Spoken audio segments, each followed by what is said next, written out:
மருந்து கேந்திரமாக போலி மருந்து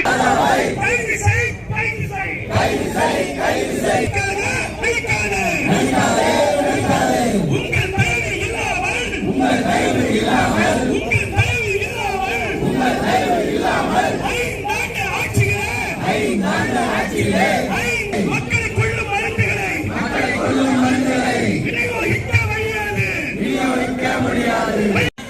மற்ற சைடு ஆய்வு செய்ய மருத்துவ வல்லுநர் குழு அமைக்கவே இல்லை. அது மட்டுமல்ல, இந்த மருந்து போன ஹோல்சேல் கூட வரைக்கும் கூட்டிட்டாங்க. என்ன அவனை குழந்தை ஆகலாம், நீங்க கூட்டிட்டீங்கன்னா அந்த மருந்து வெளியில் போகாதா? இல்ல இது முன்னாடி போன மருந்து எங்க இருக்குன்னு பாத்தீங்களா?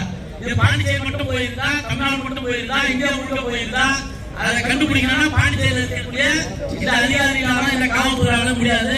அதனால சிபிஐக்கு ஒப்படைக்கணும்னு கேட்டா இந்த போராட்டத்தை நடத்தி இருக்கிறோம். இதை மத்திய உளவுத்துறை கையில் எடுத்து, ஏன்னா இது சாதாரண விஷயமே இல்லை. ஒரு மருந்தை வந்து நம்பிக்கையா வாங்குறோம். Sugar patient, BP, heart operation பண்ணாங்க, எடிஜி பண்ணாங்க, ரொம்ப முக்கியமான மருந்து. அந்த மருந்தை வந்து போலியா இருந்து அவங்க வந்து உட்கொண்டு இருந்தாங்க. அந்த வைத்தியமும் சரியாகாம அவங்க இறந்து போறதுக்கு காரணம் இருக்கும். அதை விட சைடு எஃபெக்ட் ஆயிருக்கும். இதெல்லாம் வந்து இந்த அரசாங்கம் வந்து ஓப்பனா அறிக்கையா கொடுக்கணும். புதுச்சேரி மக்களுடைய அச்சத்தை முதல்ல இந்த நலவழித்துறை ராஜாவை கைது செய். வெளியாறு